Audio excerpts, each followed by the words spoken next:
Good morning, everyone. I'll be presenting Sane and Sinew. This is the history of a 28-year-old female from West Bengal who had presented with the history of stumbling and imbalance on walking for the past 3 years, and she also had history of inability to reach for and grab objects in both her upper limbs. These were also for 3 years. So the detailed history goes like this. The patient initially started noticing that she is unable to maintain her balance while walking. And when she tries to walk, she leans over to one side and needs the support of the wall. And she also started noticing that she's walking with her feet wide apart as it gives her the sense of balance. She does not complain of worsening of her balance or tipping over when she is closing her eyes in front of a basin while washing her face. There was no history of a feeling of dizziness or a feeling of the room spinning. She did not notice that any postural feeling of guilt. There was no ringing in the ears or ear pain as well. The patient also started noticing that she was unable to reach for objects accurately and that her hands always hovered in the vicinity of the object sometime before grasping it. And this was present in both upper limbs. Other history wise, there was no history of any motor weakness in any of the limbs. There was no history of decrease in sensations in the upper limb, lower limbs, trunk, or face. There was no history of any bowel or bladder symptoms. There was no history of fatigability or increasing weakness towards the night or any fasciculations that she had noticed. There was also no history of spasms or cramps or contractures. Um, the patient family noticed that the patient had always been poor scholastically, and though she has done a degree course, she has barely just passed the same. And they've also noticed that recently it has started getting worse, and now her reaction time to commands and questions is very slow. And the patient has also had history of anger outbursts which used to happen occasionally in the past 2 to 3 years, which they thought was behavioral. However, it has started increasing in frequency and intensity for trivial slights without um, any history of significant cause.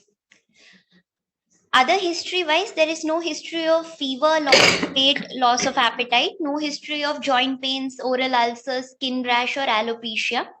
The past history for this patient is significant for that of early onset cataracts at the age of 8 years, which was noticed, and the patient has been operated for the same. No other significant past history, family history, or treatment history was obtained, and she is born of a non consanguineous marriage. Her siblings don't have any symptoms. She has also had normal menstrual cycles till date, and she consumes a non vegetarian diet. On examination, her vital signs were stable, and patient was afebrile and was not tachypneic. General examination wise, bilateral lower limb examination revealed these two swellings in the region of the heel around the area of the Achilles tendon. No similar swellings were noted elsewhere. CNS examination, GCS was 15 by 15. Both eyes were pseudophakic. Cranial nerve examination was normal. Motor system examination wise, mild increase in rigidity in the lower limbs were noted. Power were normal, so was the bulk. Normal reflexes were present with no clonus, but plantar on examination was bilaterally extensor. Sensory system evaluation was normal, Romberg's was negative, and cerebellar examination revealed an ataxic wide-based gait. Patient had past pointing in both upper limbs, and dysdiadochokinesia was present in both upper limbs.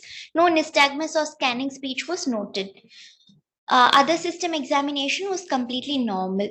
So, summarizing, this is a 26-year-old female with a history of juvenile cataracts with cataract surgery, has come with a history of imbalance difficulty in walking, with difficulty in reaching out and grabbing things, with a background history of poor scholastic performance and anger outbursts.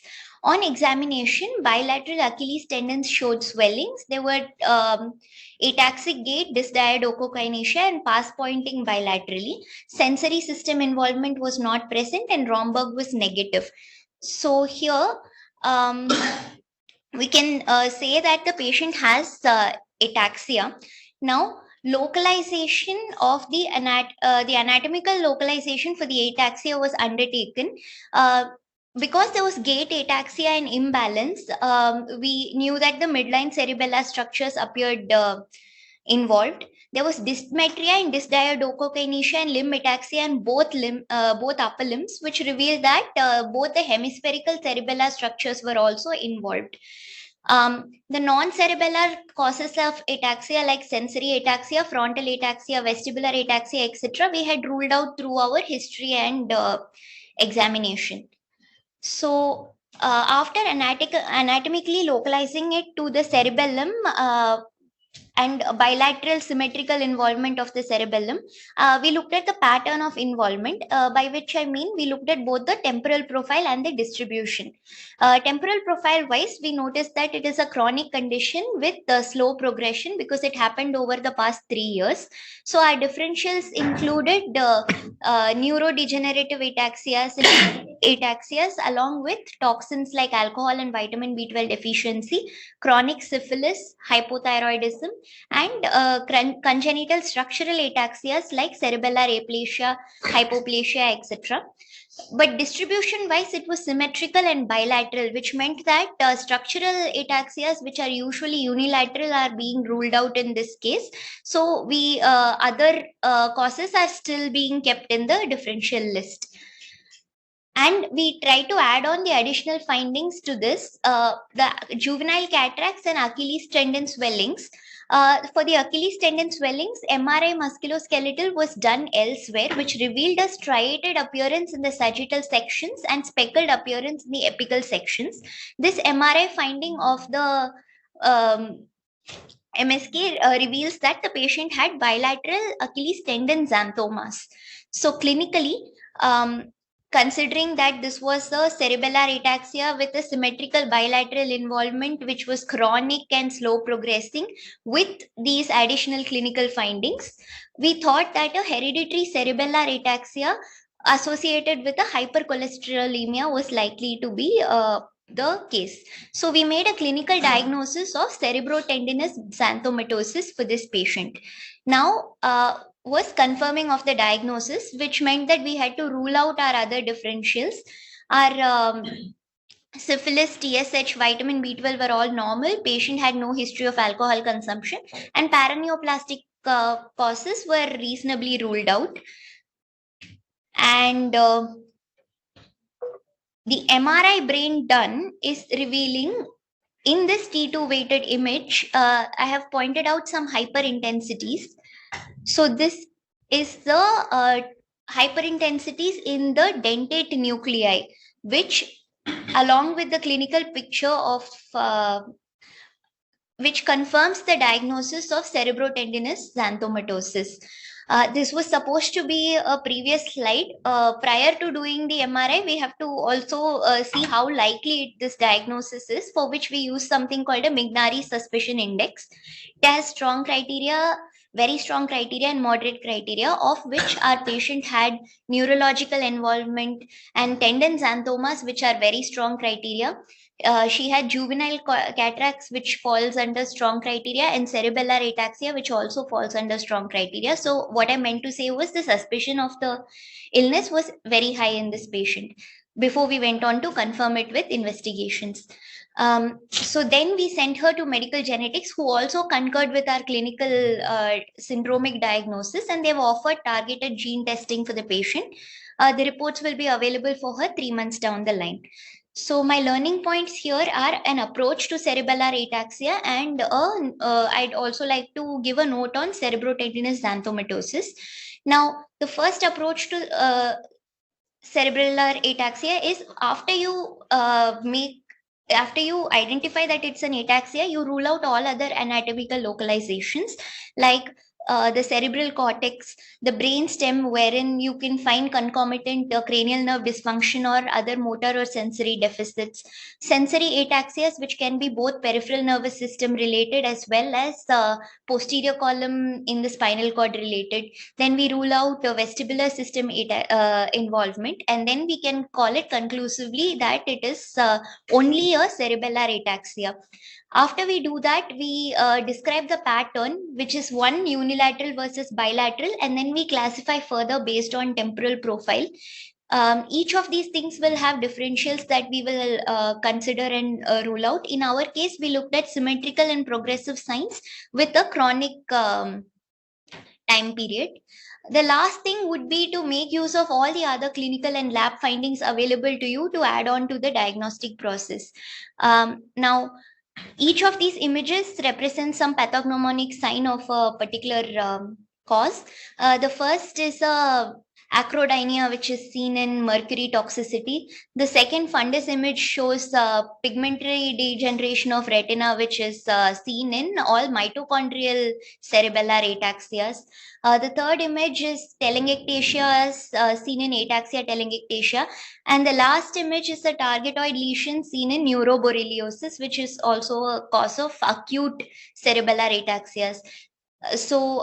We then use all the peripheral, all the other clinical findings to add on to our diagnosis. Now, a note on cerebrotendinous xanthomatosis. It's an autosomal. Christianez, you'll have over 30 seconds. It's an autosomal recessive condition in production of bile acids. So what happens is chenodeoxycholic acid is the production of that is inhibited, which means that cholesterol is increased and hence is deposited in tissues all over the body. Cholesterol is found to be highly neurotoxic. So biochemistry wise, more often than not, serum lipid profile is found to be normal as it is there in our patient. Clinical features, there are 5 important symptoms. One is cholestasis, which is seen as infants, frequent diarrhea, early cataracts in both eyes, any kind of neurological problem. This can affect CNS to PNS everywhere, and tendon xanthomas. Now, it's an extremely rare disease, but it could also be that this is something that people don't look out for and hence is massively underreported. It can mimic anything, including behavioral disorders or autism spectrum disorders. For example, any child with ADHD with bilateral congenital cataracts, or a teenager with a personality disorder with tendon xanthomas. These are places where we can still consider this, because we have to note that our patient for the longest time had only poor scholastic performance with anger outbursts before she started having these neurological symptoms for the past 3 years. So the treatment is based on the biochemistry. We have to reduce the deposition of the neurotoxic cholesterol, which means that we have to substitute chenodeoxycholic acid, which then will negatively inhibit this pathway and decrease the cholesterol deposition. While tendon xanthomas and cataracts do not recover, neurological progression can be slowed down and sometimes may even improve. So they however, some patients may deteriorate. Studies show that patients whose diagnosis happened about 25 years of age, or they have significant neurological symptoms at presentation, may not respond to therapy. However, since neurological progression can be slowed down and improved, it is definitely something that we have to give. In our patient, she underwent extensive counseling about the fact that this may be genetic and what is there ahead for her. We gave her symptomatic management, including physiotherapy and rehabilitation. We also gave her ursodeoxycholic acid because we didn't have chenodeoxycholic acid here, and it seems to do this. It seems to inhibit negatively impact the bile acid synthesis, similar to chenodeoxycholic acid. Thank you.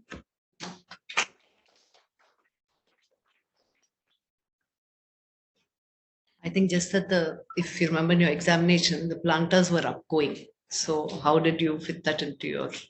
Ma'am, sometimes the other presentation of spinal cord involvement in this disease is a spastic paraparesis.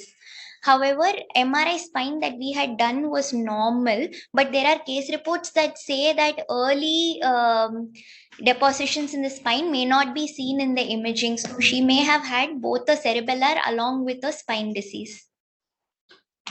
Any other questions? Autosomal recessive. How is the scholastic function explained by anatomical involvement? Like what is the There will be cerebral involvement also, but it's not seen in our imaging finding. Thanks, Christianez. If everybody is okay, can we ask Lakshmi to complete her presentation? Lakshmi, 10 minutes. If you come, Christianez.